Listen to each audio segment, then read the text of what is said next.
is. March on, ooh, out, unto, what the fuck?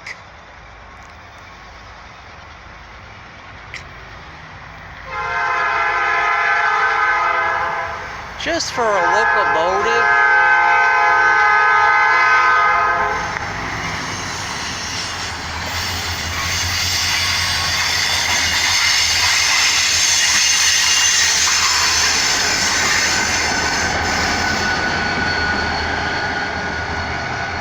Well,